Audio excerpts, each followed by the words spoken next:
Oh hey, I didn't see you there. I suppose you're wondering where I've been. Well, to tell you the truth, I'm not sure myself. Where am I? How did I end up here? Well, anyway, I recorded a podcast recently with Kit, my co-host on the Layer by Layer podcast, and it had kind of a video component to it, so we wanted someplace to put that. So I decided we'd put it here on Colorful Pockets, the YouTube channel that I regularly upload to very often. Also, while I'm here, I might as well let you know that if you want to find more stuff from me, you can come check out my Twitch channel, Colorful Pockets. It's the same name, might be hard to find. Try to remember that one, I know it's difficult. But yeah, anyway, gonna roll the video here with the podcast. Maybe I'll make more videos here of doing other things at some point. Who knows? But I might be streaming at some point too. Who knows anything? Nobody, really. Anyway, I hope you enjoy the podcast if you haven't listened to it before. If you have listened to it before, hey, here's another episode. You're welcome. See you in the episode soon. Hey everyone, before we get started with this new LBL episode, I want to make sure you're aware that this was recorded on March 6th, and in this episode we talked about coronavirus. As you're probably well aware by now, it's been a very rapidly changing situation since that date and the date this episode is published. And I want to make sure I'm ultimately clear that the views I state and that any of us state in this episode do not reflect how we view coronavirus now. We left it unedited for two reasons. One, due to the nature of this episode, as you'll see when you start listening, it's kind of hard to remove that. But also just to serve as a reminder of how quickly changing the world is right now under coronavirus. I'd like to urge everyone, regardless of what I say later in this episode, to please practice social distancing and good hygiene.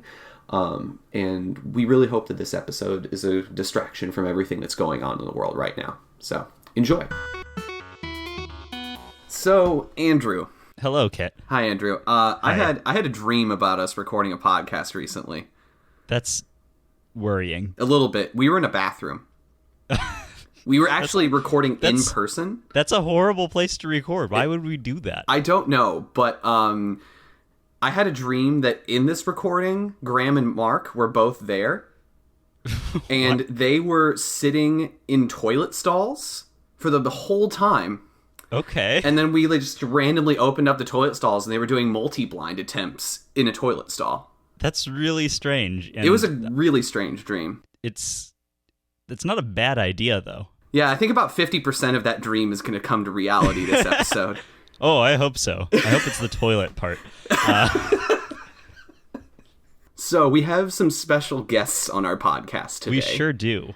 They are a toilet, a stall. Did you say we were sitting in a bathtub together, or did I just imagine that part? Was that just like wishful? Bathroom. It was like a public bathroom. Okay, that was just wishful thinking on my part, huh? All right, cool. Yeah, should we have them introduce themselves? Yeah, go for it.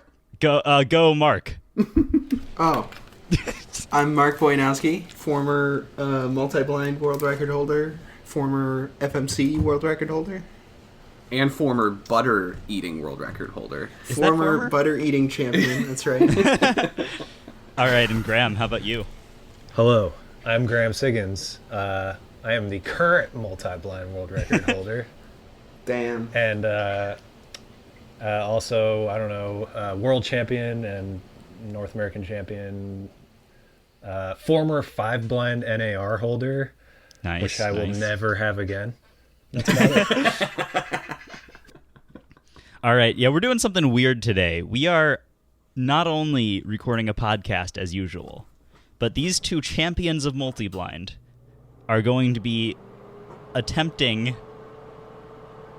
Kit, is that your fan? Yeah, sorry. I forgot to turn it off again. I cut that out of the last episode, but now I should go re-edit it back in so that it's funnier now. I just turned it off. We're good. They are going to be doing multi-blind attempts while we record today.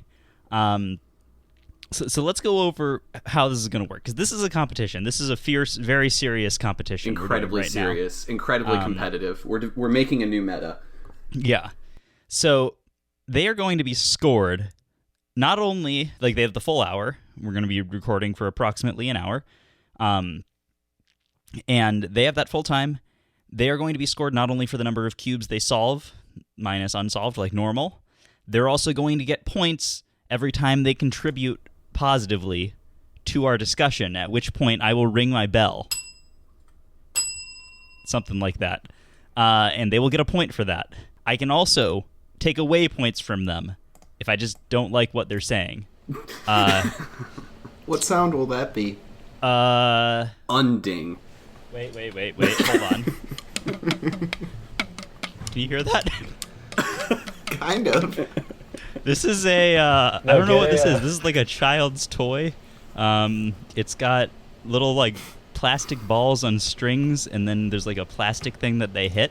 You should get like a wah-wah. That's a great idea, but I don't know what I'm doing. Or like the slide whistle. Get a little slide whistle.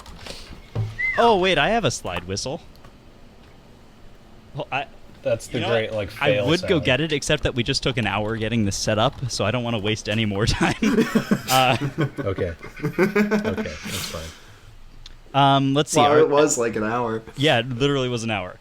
Do you guys have any questions about the scoring before we begin? For the listeners at home, this should be mostly just a normal episode with a couple of guests, but we will be releasing a video in some form of these attempts. Mark is also streaming right now. So, hey, listeners from the future, if you want to go catch Mark's stream, too bad. Go back in time. He'll probably have a VOD. There'll probably be a VOD up on his Twitch stream. Yeah. And I'm sure Mark can highlight it too. Yeah. Yeah, so Maybe I'll put it up on YouTube as well. if there are no questions about the format, then we should just get right into it and get into the normal episode. I have questions, but they're basically only questions that can be answered through experience.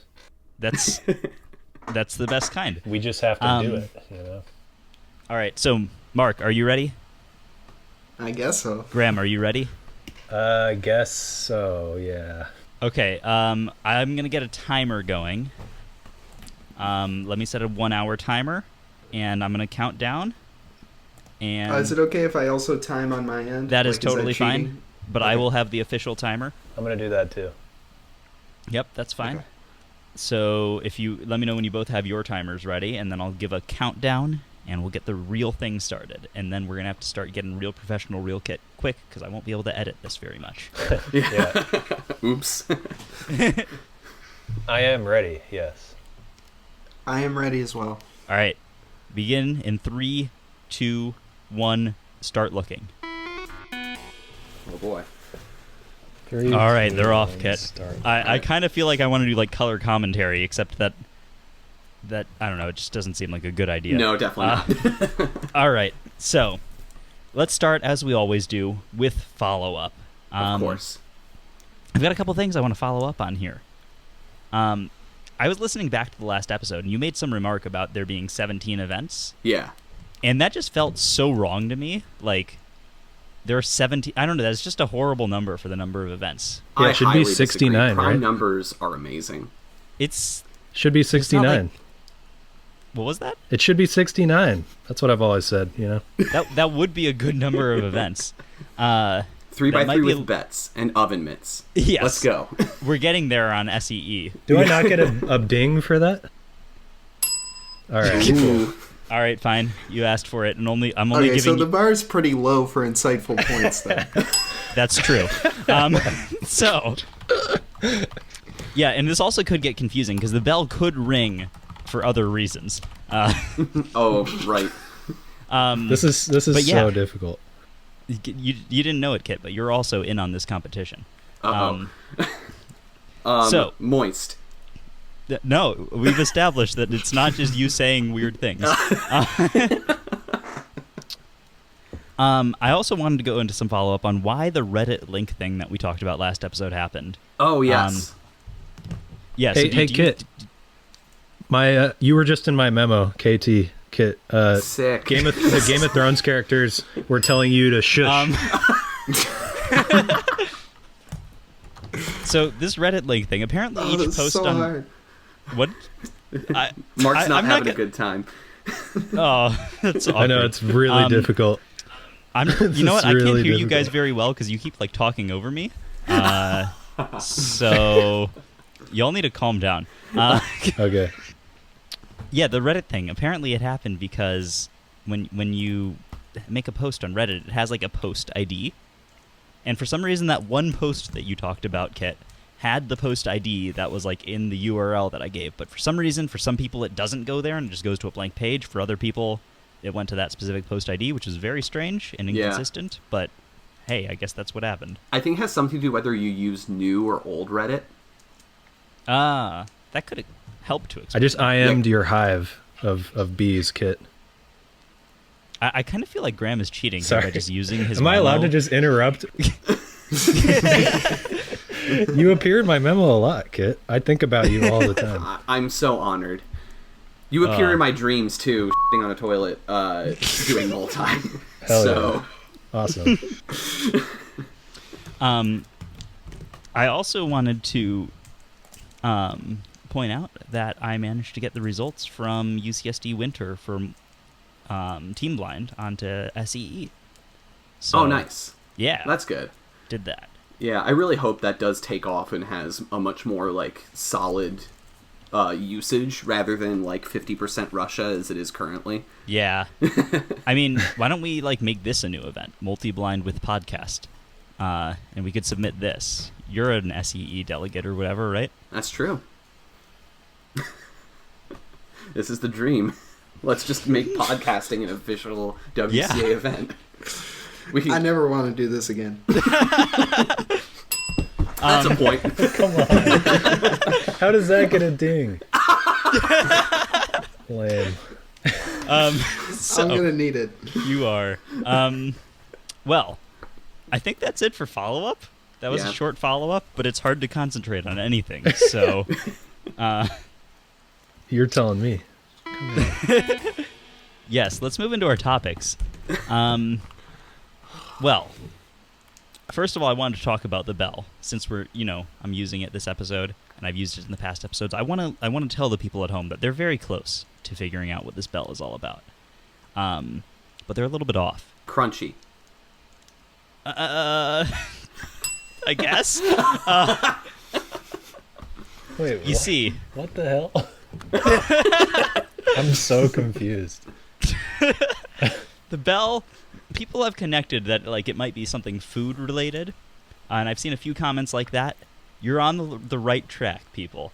What? But you're not exactly there. There's a key element that has to do with this show specifically. Like, think about the things on this show. Think about the jokes we've made about this show. You told me it had to be an insightful comment. Well, that There's was two from Kit. different Kit has bells. a different bell, yeah. Oh. Yeah. Oh my Graham's god. not really familiar with our show, clearly. I've watched like 2 episodes. Exposed. But yeah, so you're close with the food thing, but there's a key element missing. Kind of the rationale for why it's a food thing is what's missing. And if you figure out why I chose to go with this, then you'll be recognized as the bell guesser. Ooh. All right. What a great subreddit.com/layer by layer honor. Oh yeah, oh my god, Kit, we didn't introduce the show. Oh no. Well, this is kind of a weird show, we can Yeah. let it slide. I guess so. So, Oh my god, this is so hard. I've looked at this cube like 20 times. Me too, dude. Okay, my strategy I've decided is I have to like memorize a whole pack of 8 cubes and then return to the conversation and try to just like block out. I have to block you guys out for a little while. All right. Well, our next topic is about multi-blind here. Oh my god. This is something that I've realized recently. And I was talking to you about this, Graham, at the last competition. Oh, okay. Yeah. So I'm going to talk to you directly here. this is Wow, an okay. unfair advantage. I don't like this. Well, I it's think an unfair Mark will get a advantage or chance. disadvantage because now he like has to pay attention. Yeah. We were talking about how like people the gaps in multi-blind skill people perceive are they perceive them as much smaller than they are, and I think that the reason for this is that as you normally cubes when you're like doing a solve, bigger numbers mean that larger gaps are relatively like less important. So if you're talking about a minute versus 50 seconds, that's a 10-second gap, but that's not a big deal. Whereas in multi-blind, 50 versus 60 cubes is a huge gap because that's at the top end of the skill curve. So I just thought that was an interesting thing, that people's perception kind of how many cubes it takes to solve, or like how big gaps are. Like if we're talking about Roe Hessler versus Graham right now, like lots of people have been saying Roe's been getting pretty close, but he's still like 10 cubes off. Yeah, this is basically just because I ranted at you for a while because you brought up Roe to me, and I was like, I've gotten like 50 comments and messages from people like, Roe's gonna catch you soon, and I'm like, I don't know about that. Yeah. I know. I mean, Roe is improving very quickly, though. Of course, yeah, he is. So that's another thing. I don't know. You improved very quickly as well. So. He's at a point I was at like a year and a half ago, or maybe like longer. So I don't know. I think people don't realize that. It's kind of funny. Yeah. This is I just thought so that was kind of hard. Oh my interesting. God. And I wanted to offer my explanation for why I think that people perceive multi-blind kind of differently. I think it's just that the numbers are bigger, so we feel like the gaps are smaller. Well, there's also just like from a statistical perspective too. Multi-blind is the only event in the WCA where bigger numbers is better. Right. Yeah. And whenever you are trying to just lower something that has a absolute minimum of 0, like not that 0 can ever be achieved, but like we are going to we are approaching 0, and maybe something slightly above 0, but. Whatever aside, we were approaching some lower bound in every other event, where in multi-blind we are escaping a lower bound.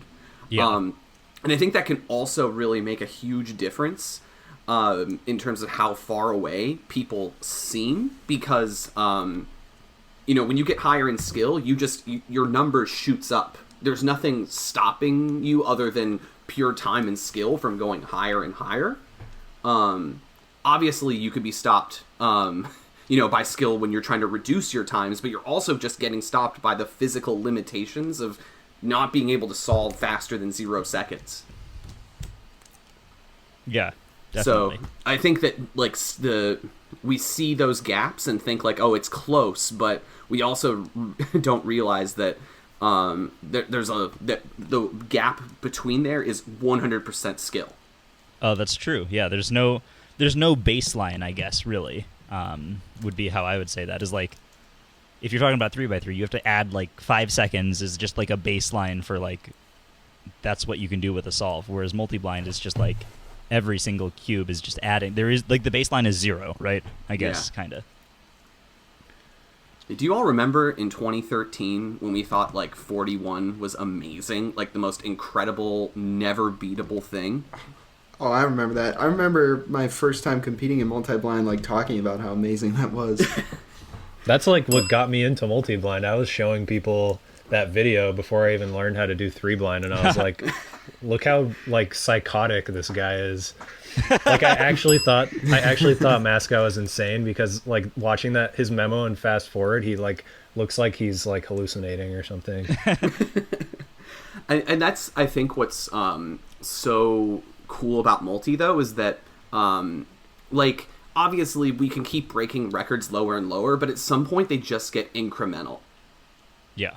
And I don't know, maybe, who knows with multi, I don't want to say anything to like doubt what multi-blinders can do. And maybe we've pushed it so high that like we're hitting the time limit, sort of like what you could feasibly do within a time limit just physically. I don't think we have yet, but maybe we're getting closer than we think. I don't know. But I think what's cool about multi, and that the scores move up instead of down, is that there just are so many like seismic shifts in how we view how good a multi attempt is. Speaking of like people being crazy, there's a thing that happened at the last competition that you and I were at, Kit. Yeah. Mud Winter. Mm-hmm. I was there too. Yeah, not as important, but and that is that during the day, not Kevin, brought up this weird game called the Game of 4. And in the Game of 4, you have to talk with only 4 word bits at most. So Yes. when you talk, a word bit is like A or B or C. that kind of thing. Down with fire. Down with fire. Yeah, so basically this is a game where you can only speak with words that are 4 letters or fewer. Yes.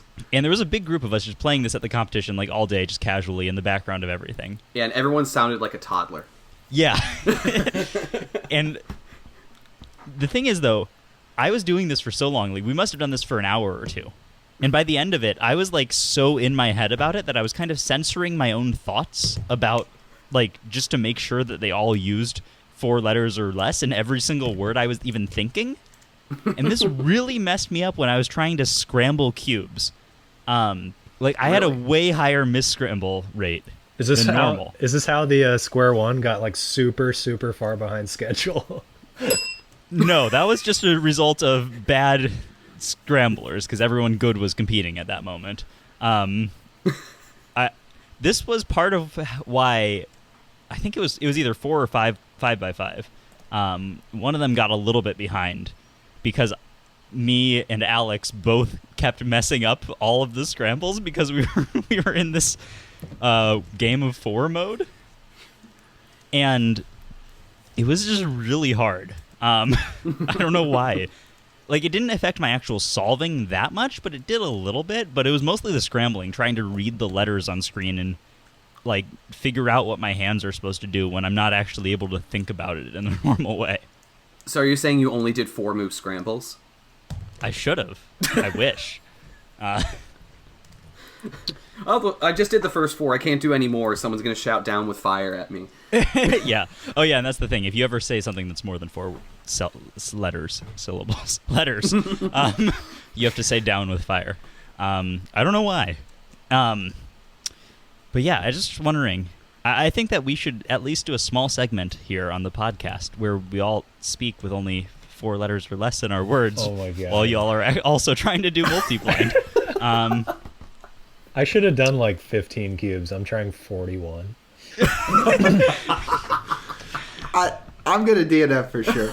Yeah, I honestly think I could DNF. I haven't even I feel like I should just give up on the cubes and try to make insightful points. I haven't even comfortably memorized 8 cubes yet. It's been 15 minutes. I've gotten through 16 cubes, but I think I'll remember maybe 2 of them. So what do you guys think about the 4-letter word thing? Do you think you could do that with multi-blind as well? That would be incredibly difficult. Those words all had more than 4 letters. I think incredibly has more than 4 letters. Did we start playing? Do I have to say it? All right, negative points from now on if you say more than 5 letters in a word. Oh my God. Oh no. Okay. For real? No. Oh, I was actually really excited to do that. All right. We'll do it for a little bit. We'll do it for the next topic here. This is hard. That works, right? All right, what's the next topic? I don't know. You pick one. Okay. Okay, Drew. Yes, Kit? Let us talk on new WCA gear for body. Body gear? Body for gear. The WCA? Yes.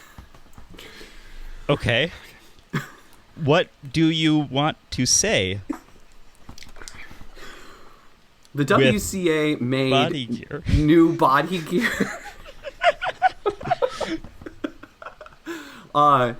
And it look bad. Oh, does it? What kind of body gear is this that we are do the talk about?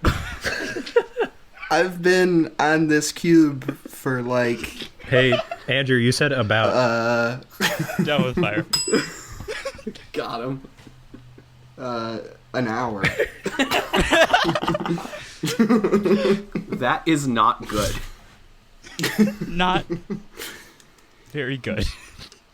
So new body gear. I want to give up. You what? I said Graham? I want to give Spelled up. without an H? That's all I can say.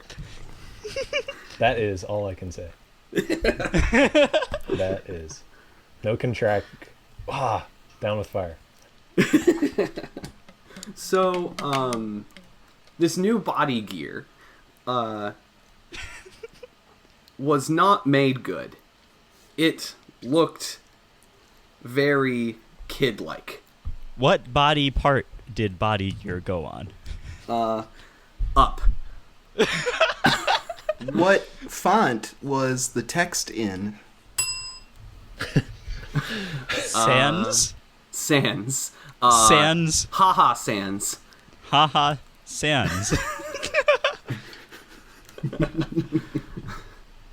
The best font, Haha Sans.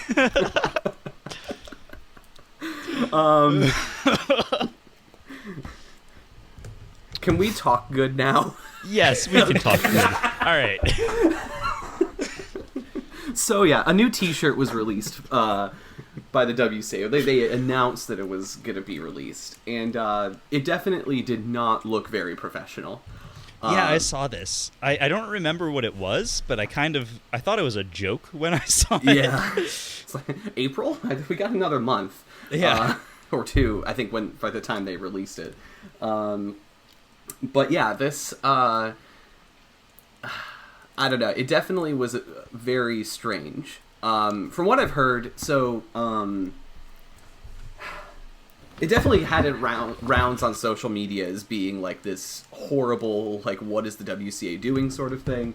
But from what I've heard, it actually, in the end, did a lot of good. Apparently, the marketing team received quite a few inquiries about like other companies wanting to make WCA gear with them. Huh. So. Okay. Making the announcement at least got some publicity out, and maybe it got more out because of how bad it was. I don't know. And apparently the run of those shirts is limited to just like an India cubing store. Okay. And I think they didn't make like that many of them. So it's, in the end, I think a lot of people got their arms up in the air over nothing. Even though the announcement itself wasn't exactly the best look. Yeah. It was very strange. like they have... What was so weird about it was, like, there is a WCA logo, and it looks pretty good. Yeah. Like, you could just put that on a shirt, and it would be fine. I totally agree, yeah. Especially, like, if you're concerned about colors, because generally when you print t-shirts, like, every color you add is more money. Yeah. And, but one thing that I've seen a lot of people do is they make, like Cubicle does this with their, like, wireframe logos. Mm-hmm. I think you could easily make sort of just, like, an outline of all of the pieces of the WCA logo and just release that as a shirt. Yeah. But, I don't know. I'm no expert. The only thing I saw with this whole controversy was that comment section on the WCA's post. Did you guys see that? Yeah. What about it?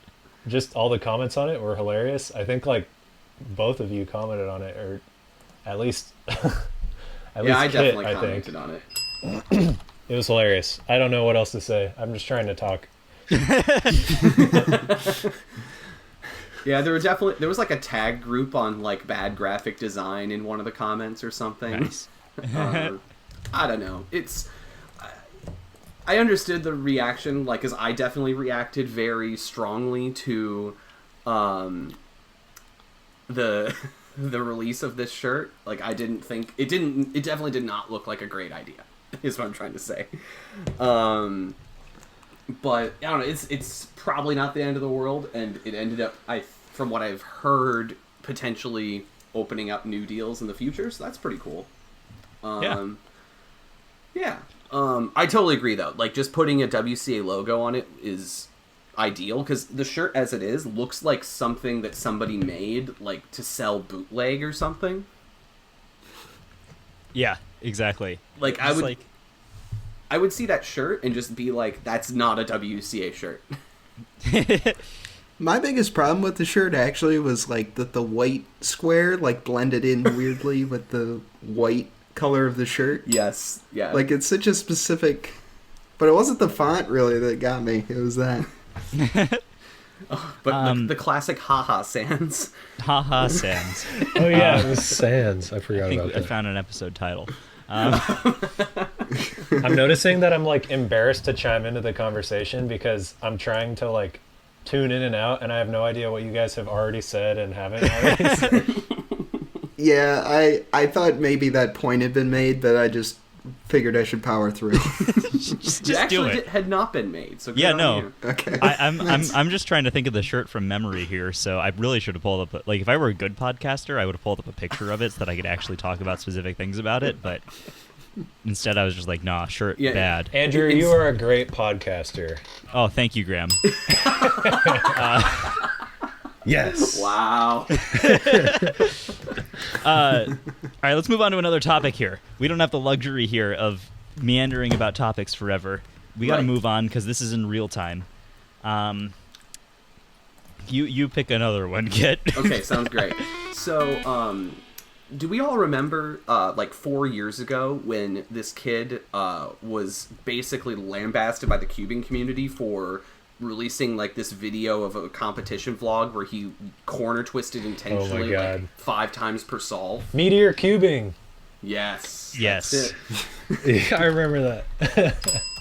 And he got DNF'd because of his own video, right? Yeah, That was and good times. apparently, though, he thought it was just like a normal thing to do in cubing. Yep.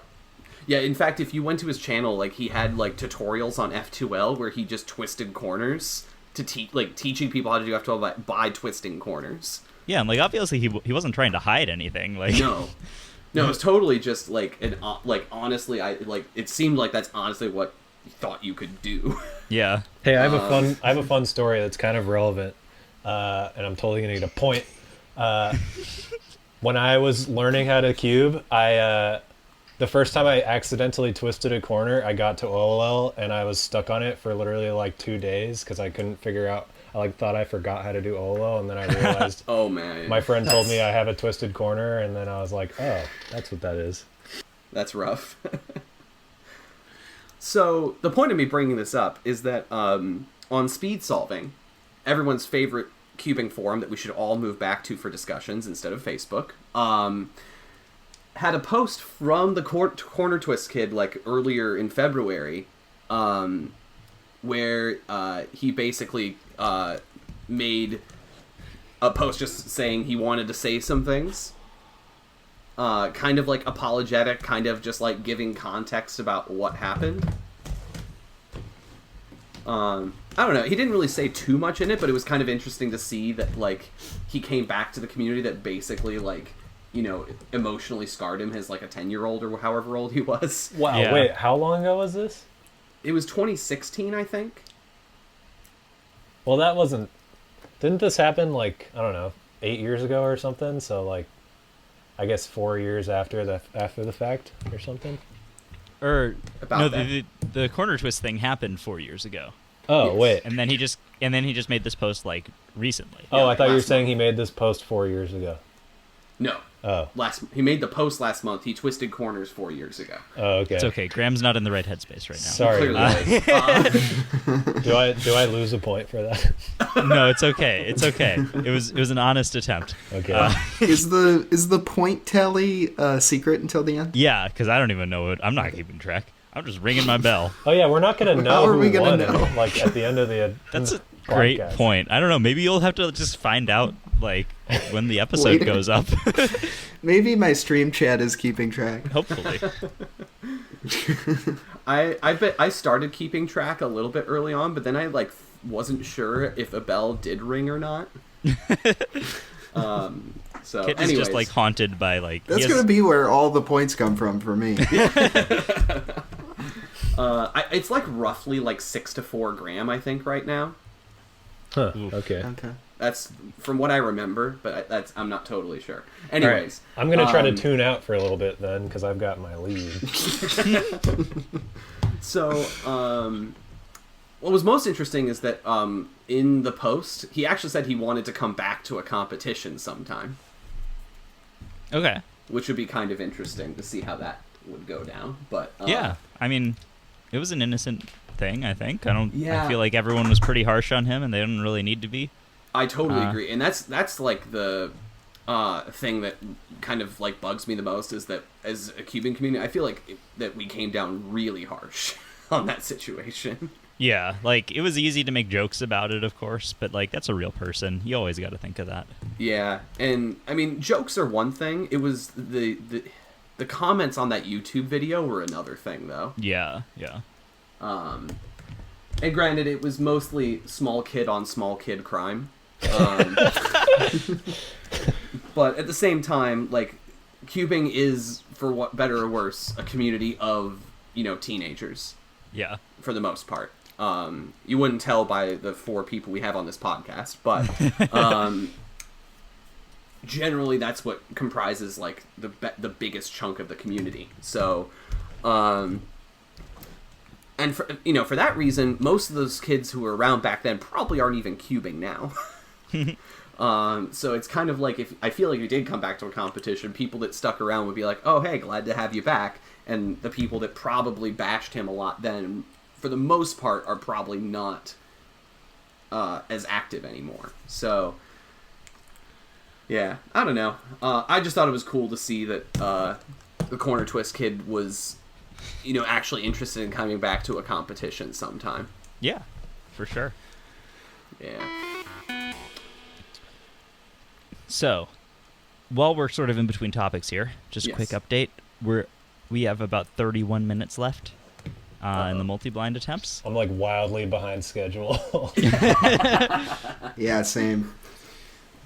I'm going through what feels like my 1 millionth review of my first 16 cubes, and I have no plan for the last 14. Yeah, same here. I mean, and I tried 41. You tried 30, right? Yeah. Oh my god. Now this is impossible. I just want to know how your next like real multi-blind attempt goes after this. Oh, it's gonna feel so Oh easy. yeah. I'm curious about that too. Yeah. All right, Andrew, you pick a topic now. Okay, so look, what parody? Let's talk about parody. Oh God. Oh, great. All right, since Graham talked about some of his memos before, I'm going to talk about one of mine, even though it's cheating. There's one, it's 3 images. I hate frozen shoes. It's simple. It's right here. All right, Beautiful. continue. Thank you, Mark. So- Very insightful. So, this deal with parody. Nobody knows what parody is. No. Nobody. Like, it's a It's- secret. It's a government secret. Oh, what parody Kit, I had a actually conversation with you about this. Can I chime in real quick? means. You can chime in whenever you want, Graham. I remember somebody made like I think it was like an alternate 4x4 method for Rue users, and you got in an argument with this kid because he basically said that it like bypasses parity, and you were like, you can't do that on 4x4, it doesn't make sense or something, and then I totally owned you, Kit, because I told you there's parity on 3x3, and it's only based on what we consider parity, right? Like everybody, there's like, we have like a million different definitions of what parity is, right? Well, right. That's Yeah, the in big cubing we problem. do. But in like the real world, there's only one real definition of parity. And we just like what we use it to say in cubing is like we're talking about the parity of very specific certain things, right? So like in mathematics or in whatever, parity is evenness or oddness, right? Yeah. That's all it is. So in cubing, we're talking about the number of quarter turns or the number of piece swaps, typically, when we're talking about parity. Mm-hmm. And so any algorithm that claims to fix parity, really all it's doing is returning the cube to a equivalent state. So, But, like- so by the piece swap definition, one move is parity, right? Correct. Yeah. Okay. I was having a really hard time, like, actually explaining what parity is in one of my FMC streams recently, just because, like we wouldn't consider one move to really be, like, a parity finish. Like, if you get F2L and you're, like, F2L minus 1, you're, like, one move away from solving edges. But that is, that is a in parity. FMC. If you're talking about edge AUF swaps. is parity, right? Yeah. Nice. That was Hell for yeah. both of you, not both for Graham. Wow, I just got 2 points. Nice. Yeah, so like when we're talking about parity and cubing, we kind of use that as a shorthand. But it seems like many people who are only introduced to the concept of parity through cubing, and therefore Right. have no idea what they're talking about. Yep. And I think that what a lot of people think parity is like synonymous with really bad case. Yeah. So you'll like see someone doing like a non-WCA puzzle or something, and they're like, "Oh, I got this parity. I don't know what to do with it." And it's like that's not like it just doesn't have anything to do with any kind of parity of the cube that they're talking about, and it's just a hard case that comes up sometimes. Yeah. So the most recent time I've seen this is with people talking about master pyraminx. Oh yeah. Because so basically when you do master pyraminx, there's a lot of people do it where they do the very centers of the master pyraminx last. And the 4 centers can only either be a 3 cycle or 2 cycles. Okay. And those are the only 3 cases. 'Cause it's 3 cycles in opposite directions, and then the pair of double cycles. Okay. And do they call the pair of double cycles a parity case? No, they call the 3 cycles parity. Oh. What? I don't. It's so, but it's because when you, to do the 2 cycles, you just do triple sledge. Okay. So it's like an easy case where it takes like when people are solving the puzzle intuitively, their first solution to doing a 3 cycle is usually a lot of moves. Okay.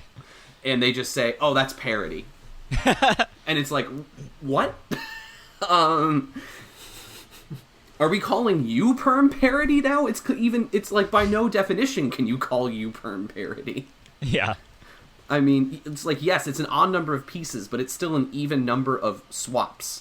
And of an even pieces. number of quarter turns. Yes. Yeah. Which on, to be clear, on 3x3 and 4x4. Well, 4x4 is different because you're counting slice turns there. Yeah. But on 3x3, the number of quarter turns and the number of swaps is the same. Right. Has the same parity. Right. And I think? No, that might be wrong. I don't know. going back to 4x4, sorry. You go.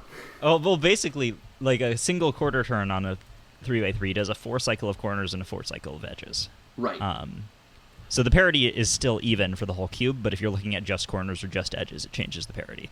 Right, because it's if you try to basically construct a single turn of a cube with doing just swapping 2 pieces at a time, you would have to do 3 swaps of corners and 3 swaps of edges. Right, yeah. So as a whole, 3x3 doesn't have, like, quote-unquote parity, the way we usually recognize it, but it does have, like, edge parity, like you were saying, Mark, for FMC. Yeah, basically stuff like types of each of the types of pieces have a parity, and the parities always agree because the whole puzzle is always an even parity. Right. Master Pyraminx yeah. doesn't have any form of parity because everything is an even cycle. Yeah. So that's what just blew my mind too. Is like, how are we talking about parity on Master Pyraminx? That makes no sense. Yeah, like everything about the puzzle has the same parity at all times. Yep. Here's another question that's kind of interesting too, and I've had a lot of debates with people about this. PLL parity on 4x4 is not truly a parity. You were not affecting the parity of any subset of pieces of the 4x4 because you were doing two swaps of wings. 2 swaps. Yeah.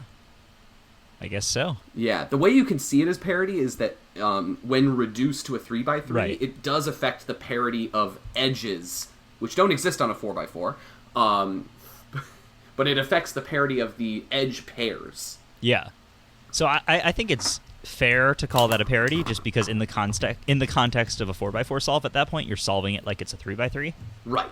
So I think it's fair to call that a parity, but you're right. It is in the context of a 4x4 as a whole, not really any kind of parity error. No. And that's why the case, like, the amount of moves it takes is not long, because it's generally a lot easier to do even permutations than odd permutations. Yeah. Not always, but generally, that's how it'll often work out. The OLL parity, though, is just one single 2 cycle of wings. And sometimes it affects other things, too, depending on what parity alg you use. Yeah. But the main part you care about is 1 2 cycle of wings. And that is a parity basically by no matter how you look at the puzzle. Yep.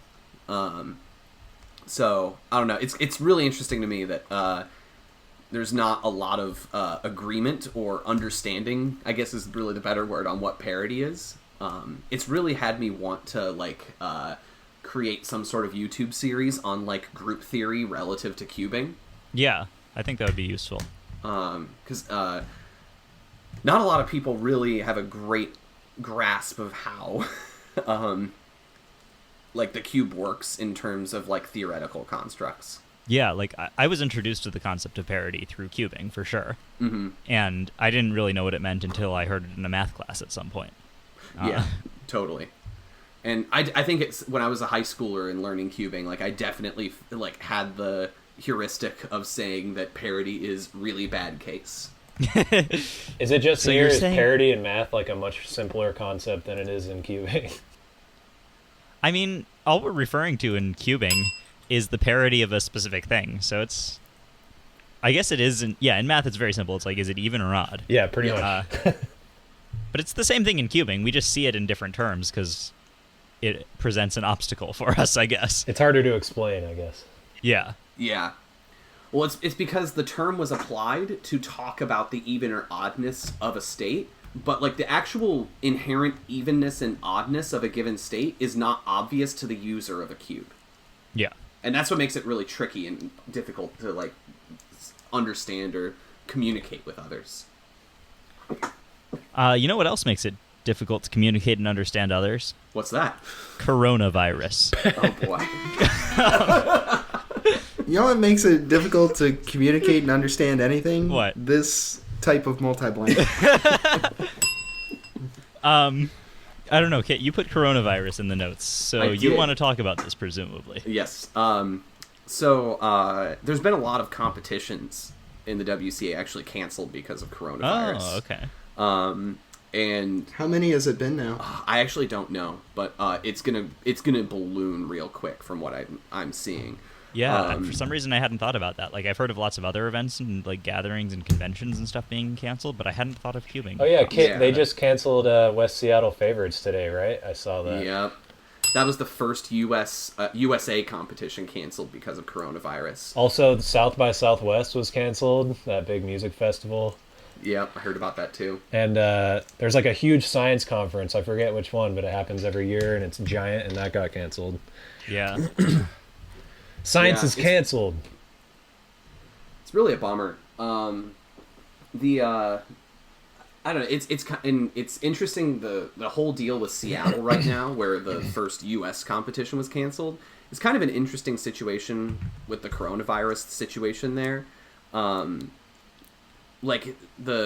think like all but one or two of the deaths from coronavirus in the U.S. happened in Washington. Mm-hmm. But it's because like I think the first noticed cases of coronavirus all happened in a nursing home. Yeah. So yeah, not a great recipe for success there. Right. Yeah. Like it's gonna keep spreading, and I definitely agree. Like, eventually, there's gonna be a period where we don't really have many competitions. Yeah. Which is, it sucks, but Yeah, not really in our control. Well, yeah, I and know. it kind of has to be that way with cubing competitions because it's such a germ-infested thing, Like, Oh yeah. it's so prone for germ spreading. It's ridiculous. Yeah. And I was making this point with you, Kit, last night, that also there's a lot of older people, like parents and grandparents Totally. and uncles and stuff at cubing competitions. Yeah. so.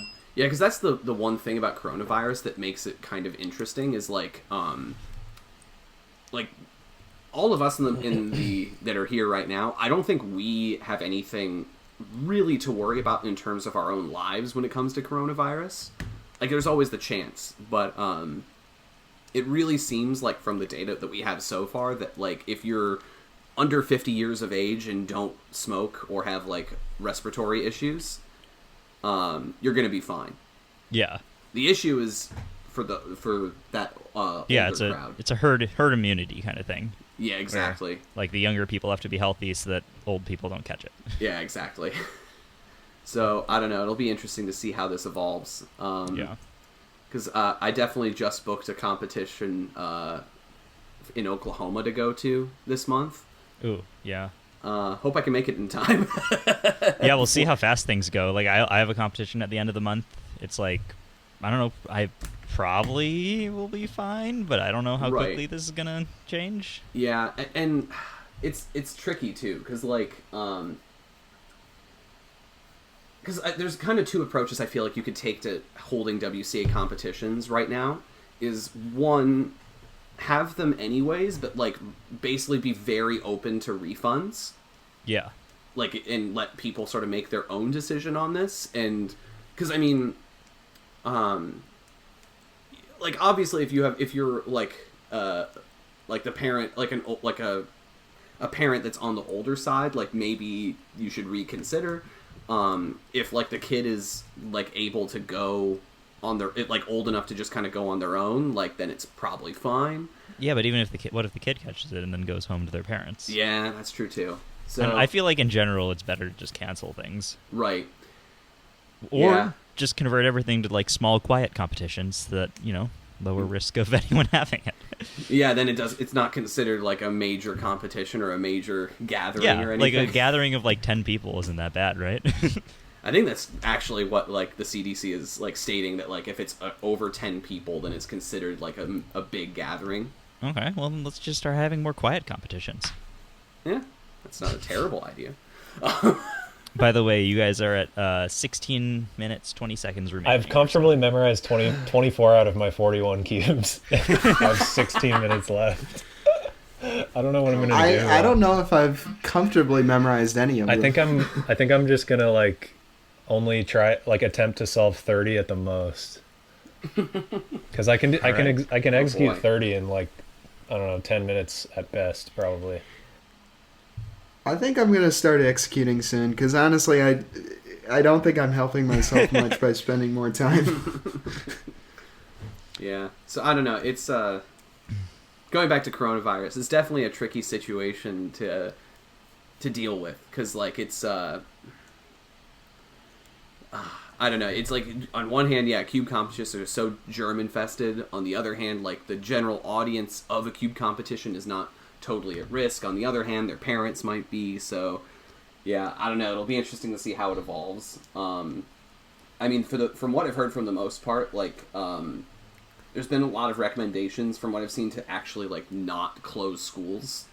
Really? In the wake of coronavirus. Yeah, because like if you close schools, then like parents are with their kids at home. Kids will, and if like they don't have school, they're probably just gonna go out and hang out and like congregate in non-school places anyways. Yeah. Which isn't gonna really prevent the spread of disease. Yeah. And the kids themselves in schools are not like the ones at risk of major health complications. Yeah, like it's not that, it's just like the flu or something, right? Like it's not that bad in general. It's very bad flu. Like, it's I haven't even heard that it's like bad flu. I've just heard that it's mostly like it's the flu, and like getting the flu is bad if you're older or if you have a weak immune system. Right. The biggest I think it is more serious. Yeah, the reason it's more serious is because it really attacks your like ability to breathe. Okay. So like if you have respiratory issues, that you're much more at risk, and that it's like it's funny because like it's in terms of like typical flu symptoms, it's very mild. Like a lot of things that are normally associated with the flu like are not coming up with coronavirus from what I've seen. But it's the respiratory issues that are what is causing like the higher death rate. Ah, okay. Yeah.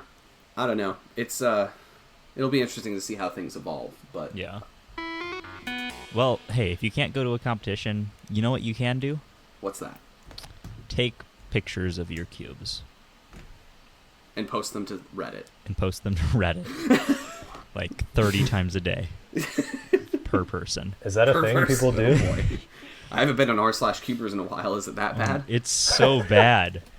There's so many posts of quote unquote cubography, and it's like what the stop. They're not even getting paid by the cube companies.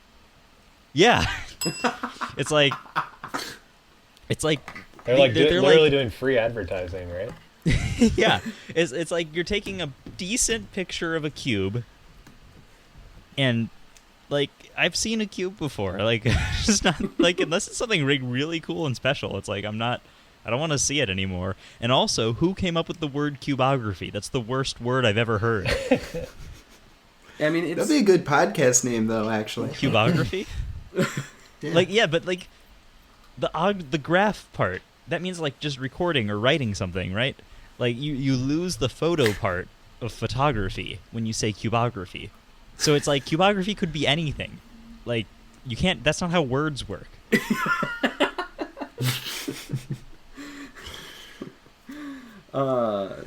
I think we should go back to the 4-letter words thing. I think I had an advantage in that. Beautiful. Yeah, I just wanted to complain about cubography for a second. I've been waiting. I've had this in our notes for a while, and it's never seemed that important, but I don't know. I just got to get it out there. Yeah, that's... I don't know. It's definitely like a Reddit karma thing. Yeah. Like, people want to post things to the subreddit for cubers, and they're like, how do I come up with content? Let's see. I could take a picture. Well, pictures of a cube are boring. Let's do pictures of a cube with cool background stuff going on. Yeah, and it's like, so I feel like the word cubography is to blame for this. Maybe it isn't, but I feel like people feel like cubography is a thing, and therefore you can take bad pictures of a cube and call it cubography, and it's like okay.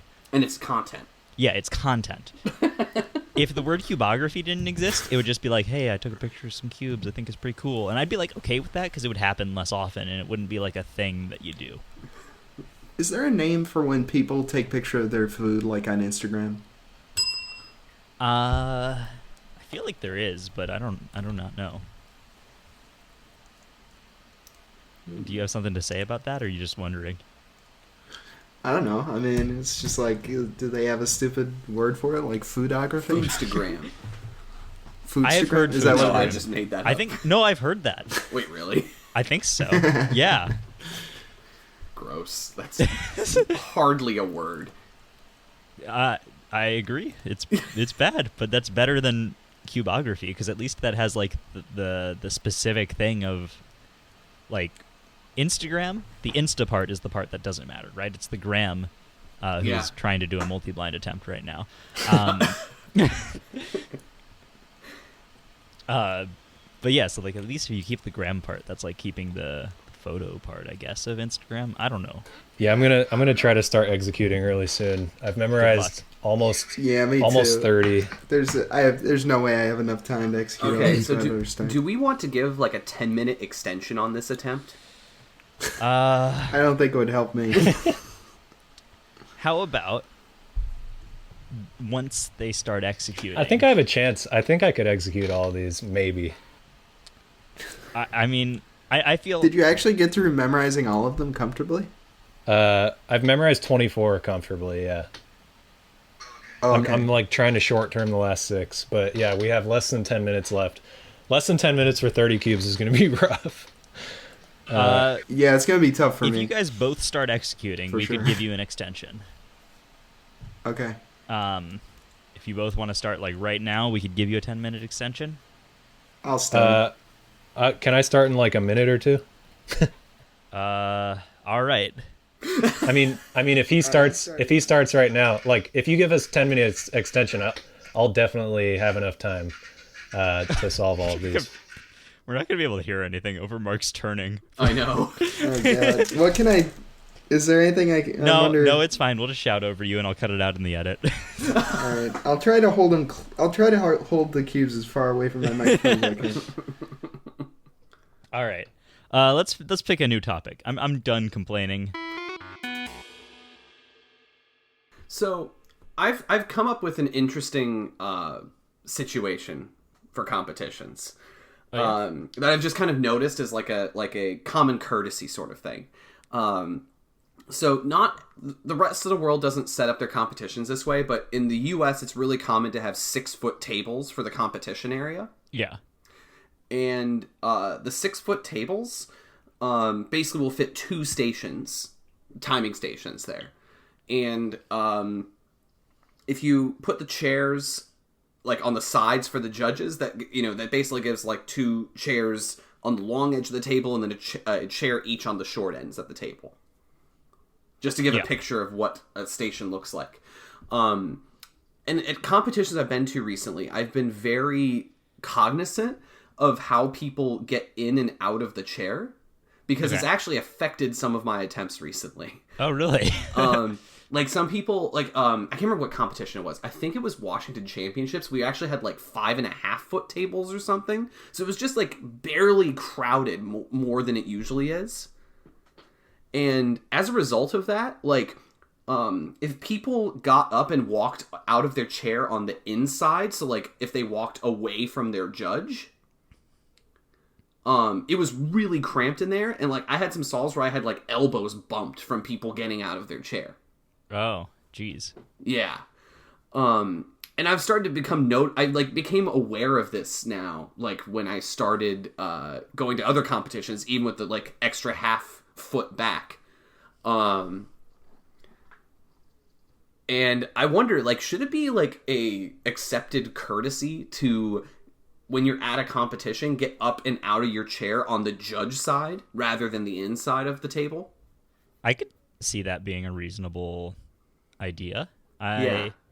I can't say I've really noticed that much, like many problems with it. Mm-hmm.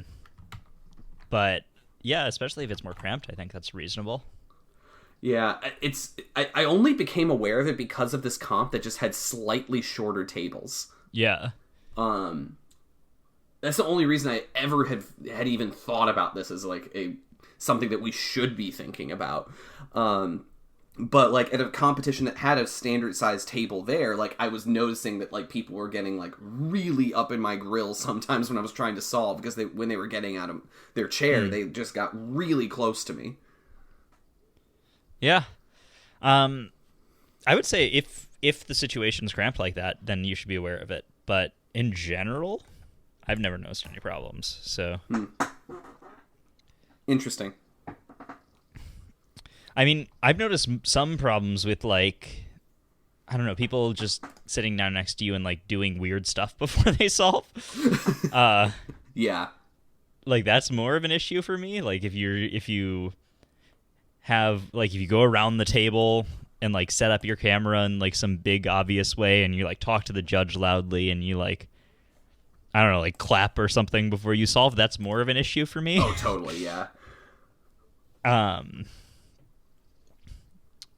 Yeah, I don't know. I think it's worth just like, you know, being cognizant of just like the people around you. Oh yeah, I mean, in general, I think that just should be common etiquette at a competition, regardless. I just only became really aware of which side of the chair to get out of recently. Yeah. But it's hard. Like I was trying to force myself to take the outside, like toward the judge part, at Mud a couple weeks ago, and then like I would get up and notice like, crap, I just walked through the inside of the table. And then you'd say very loudly, "Oh, crap!" right next to the person as you're standing up next to them. Yes, because I have no sense of what is, you know, decent to do to other human beings. Yes, exactly. At Mud, speaking of like sitting at competitions, Mud had the worst chairs. Oh, I hated those chairs. They were like slanted backwards and really deep, and you would like fall backwards into them if you sat down. Did you guys see so that, bad Max? for anyone under the age of 12 at that competition? Like, it would literally be like holding your like cube up at like head level or higher just to like have the cube above the table. Yeah. Did you guys see that Max had to like bring his own pillow? Yeah, he did. I think his mom went and got that for him like halfway through the competition. Yeah, I like, kind of partway through the figured, because first day. it's not like they knew beforehand. Yeah. Yeah. This is really It hard is. to solve and talk at the same time. Hey, Mark, how do you feel about that? I don't know. How do you feel about that? Mark? Yeah, this is much more difficult, actually, than talking during the memorization Yeah. phase. Really? Interesting. Although, to be fair, I'm not really executing much because I can't remember anything. But yeah, so at that competition, I just started standing for a lot of my attempts. Not for like the big things like Mega. With Mega, I just kind of like sat on my leg. But for the small events, I just stood and it was more comfortable. I did better. Like on the first round of 3x3, I got like a few 12s and a 13 or something, and then I just decided to stand up for the last two solves, and they were both 10s. And it's like, obviously, like, it's not entirely because I was standing up, but it was that's about my average time, and I seemed to be getting it much more consistently when I was standing. Yeah. Do you want to talk about karate chop stops? Oh boy, God, this is so. Penalties for like timer starts and stops are so challenging to deal with. Yeah. And I think the karate chop stop is like the weirdest one to me. As like, is there a real reason why we forbid doing karate chop stops? I've always thought that the reason is that, like, theoretically it's easier to still be holding a cube while you karate chop a timer. Yeah. But then again, that should already be covered under the rule that says you can't be holding the cube at the end of the attempt, right? There's already, like, regs against not fully releasing the cube. And, like, I don't know, I feel like it's very, like, you can do some very clean stops, like, if you come down, like, karate chop style with the side of your hand hitting the timer instead of palms down. Yeah. You know what I've thought about before? Like blinders, you may notice a lot of the time will like miss the timer kind of when they stop because obviously they're blindfolded. So like, are they given more leeway with that on purpose or what? I really couldn't hear that well. Can you he respond said to that, Andrew? He said that the blinders can like miss the timer because they're blindfolded, you know? Yeah, a lot of the And times they miss the timer like halfway kind of, and it could maybe be seen as a karate chop, but they're usually not penalized for it, right? Yeah, especially if the timer is like higher than you expected it to be. I could see like you just hadn't had a chance to turn your palms down. Yeah, and like if you miss, I guess with blind, like I would never penalize someone for that. Yeah, totally. Right? Like, but I mean, technically, maybe you should, I guess, but it just doesn't seem right. Right. Yeah, I don't know. It's there's probably good reasons for, as you say, like it's very easy to tell that you've dropped the cube if you have your hands face down. I don't know about that though. I've been seeing some solves recently where I've been like, oh, I wish I could see like a slow-mo replay of that because I really couldn't tell. Right. Like they might have still been in contact with the puzzle when they stopped it. That's the other thing. The problem I have with a lot of these regulations too is that like to be able to judge some of the things, like some of the around 6 or 7 different regulations we have on things you need to watch for on the timer start and stop. Like the human eye can't see how fast, like process, like whether like the cube had or had not been fully released, or if the you were or were not using fingers. Yeah. That was the end of my timer, by the way. I'm going to add a 10-minute extension. Okay. Oh man, I still have 12 cubes to execute. I probably DNF'd like 4 already, something like that. Hopefully this is just a success at least. That's all I can hope Mine for. won't be. I've basically bailed on like 14 cubes already. Oh man. All right, sorry, Kit. I interrupted you with the timer. What were That's you okay. saying? I was talking about how I actually have no clue. We're not even doing multi-blind attempts. Come on. You have no excuse, Kit. I was considering trying to do like one blind cube during this, but it would be too much for me with like having to manage the timer and all that. I can't manage one cube. So I remember now. It's like a lot of these calls you have to make, especially on the timer stop, are really, really challenging to do in real time. Yeah. Especially because it's not clear when the timer exactly stops. Like the sensors are so herky-jerky. I hate those frozen shoes. Oh boy. Yeah, it's just so hard to deal with, like knowing when the timer exactly stops, because some of them stop like very easily, and some of them like like you watch people clearly put their hands on, remove them, and the timer's still going. Yeah. So it's really hard to know exactly when like is the moment in time where the timer has stopped. Yeah, because you can't be watching that. Right, exactly. I honestly think it would be better if instead of having touch sensitive pads, if we just literally had two physical buttons to start the timer. So two of them though. Well, yeah, just like how we have two hand pads on the stack mat. Just have physical buttons that you have to push in to start and stop the timer. I feel like that. I don't know if that really solves the problem though, because you could still totally push a button with your wrist, presumably, right?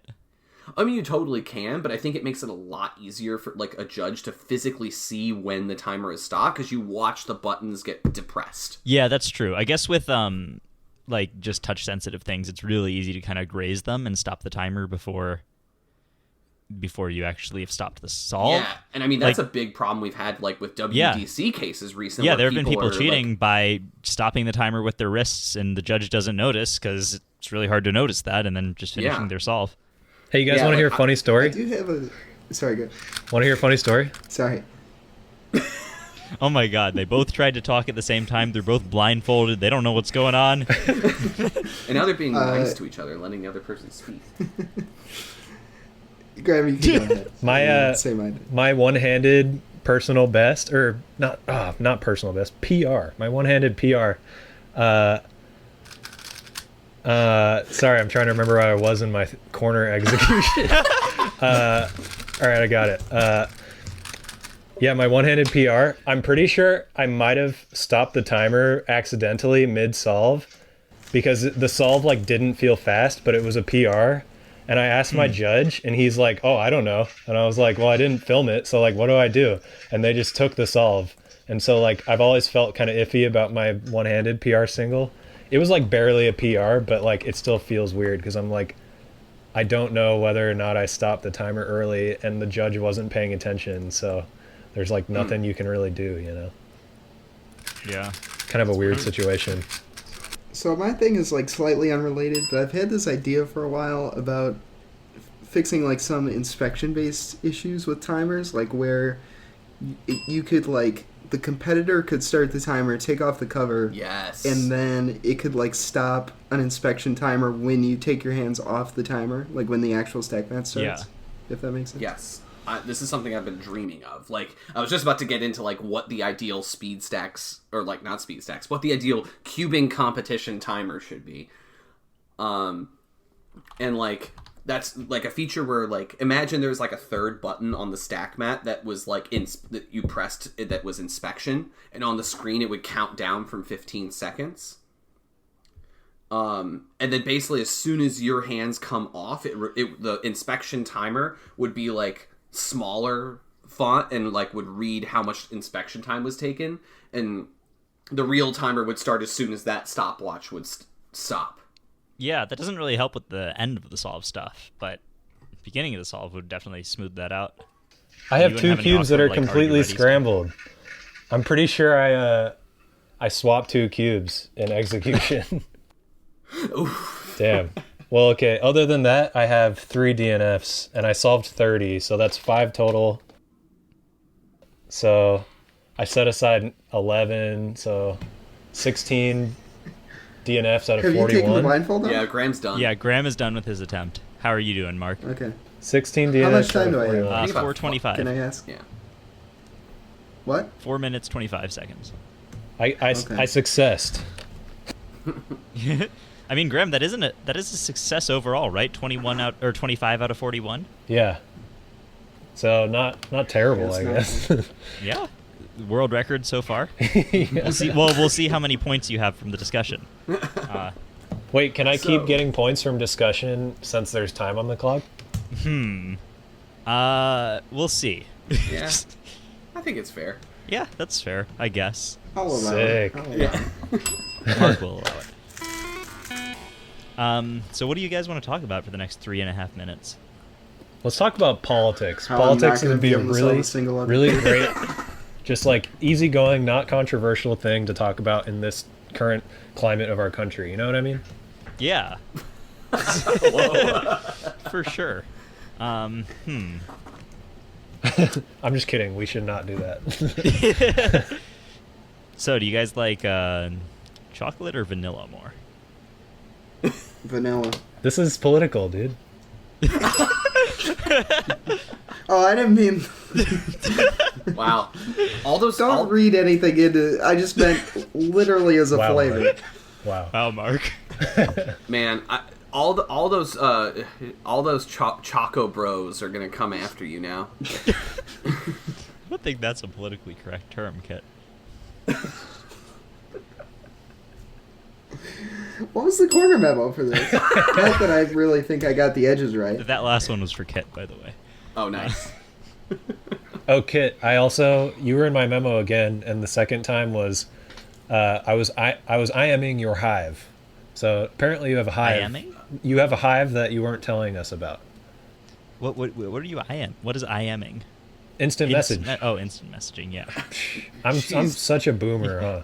Yeah, Andrew, quit being such a boomer. I know. Do you guys remember AIM? I don't know if Andrew's old enough. You're probably not, huh? What did you say? AIM, AOL Instant Messenger. Oh. No, I'm definitely not old enough for that. How old are I'm you, very Andrew? much old enough for that. Yeah, Kit and I are like near the same age, so that makes sense. But those were the good times, man. Away messages. Oh, away messages. You also have like little profile where you can like put like I'm a bad girl and like little sparkly pink stuff. That was great. Is that what you did? Yeah, that's what I did. Yeah. I'm a Honestly, bad girl. like I like hot. AIM I think was totally like the MySpace of instant messaging. Oh yeah. I have a specific memory of one of those profile things, and it was like Kit, you know what I'm talking about when I'm saying it's like all sparkly. It's like a sparkly pink GIF, and Yep. and this one said skaters are hot, but surfers are sexy, and this was like a 10-year-old girl's AIM profile. Good times. I'll never forget that. I will say that growing up in Michigan, that was probably not something I saw on my AIM friends list. Yeah, like it's that a exact California thing. phrase, but the sparkly animation thing going on, definitely something I remember. Yeah, that's a Cali thing for sure. Cali, dude. Dude. Oh, yeah. Andrew knows what I'm talking about. I do, except for the aim part. But yeah. So, well, Mark's rounding out the home stretch here, hopefully. I'm gonna check in on his stream because I haven't been watching it. I should just be saying more things because I know I'm not solving cubes. But then you guys were talking about AOL, and I'm like, 30 years younger than you guys. And the only exposure I've had to that was like that game Emily is Away or whatever. It's like a simulator of an instant messenger. Wow, you're negative 2 years old. Oh, Mark, that's it. All right. Time Let's see. is Let's up. see how it That's is. about what I expected. Oh, I'm Whoop. I'm trying to tune into your stream, but there's an ad and it says it's supporting you. Yeah, that's right. Give me money. Yeah. Okay, it's safe to say that was like 5 times more difficult than I thought it would be.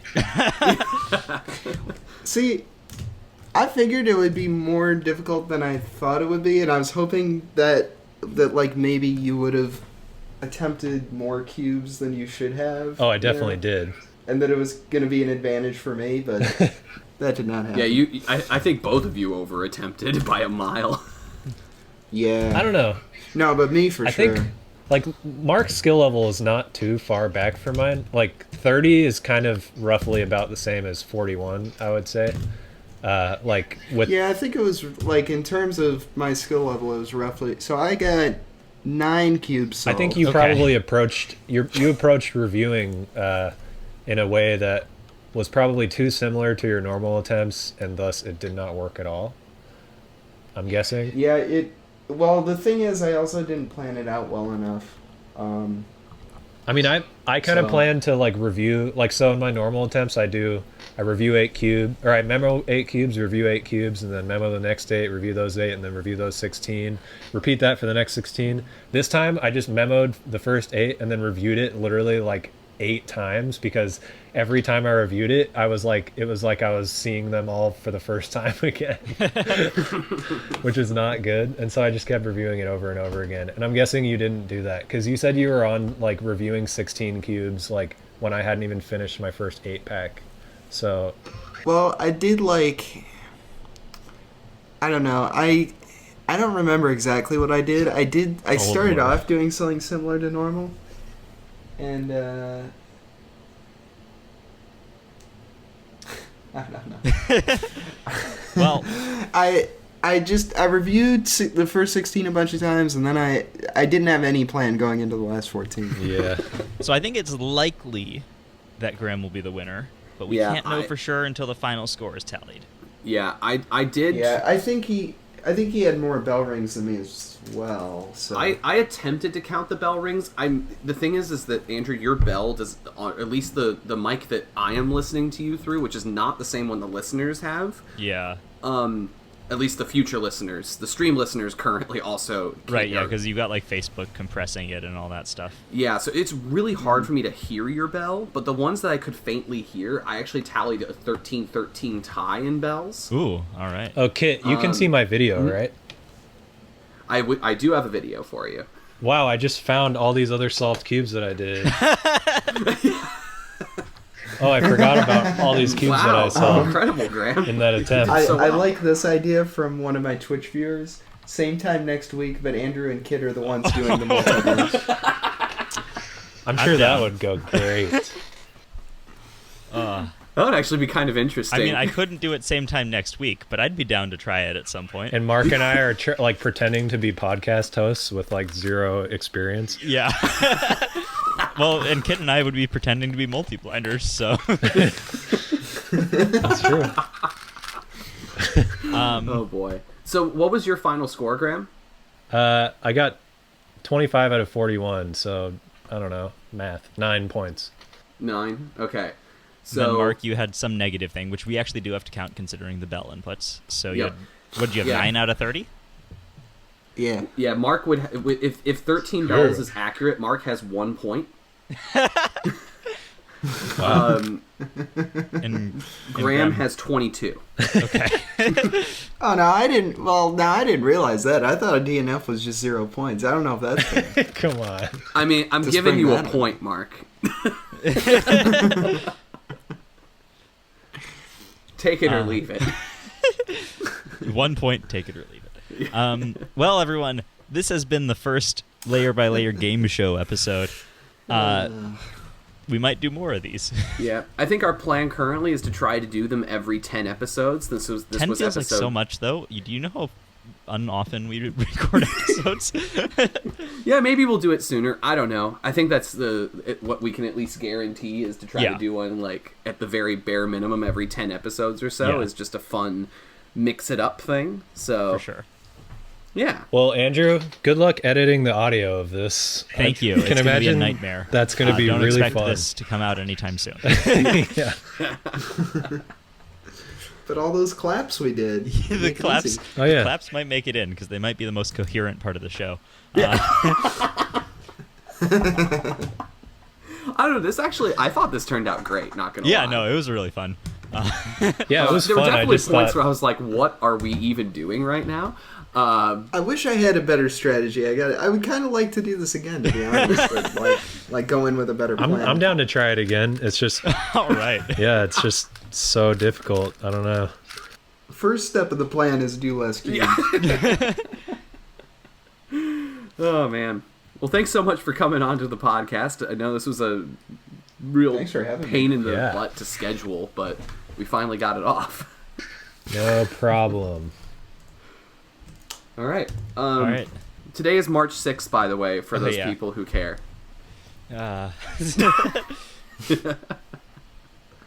Okay, bye. All right. See you later, podcast listeners. Bye.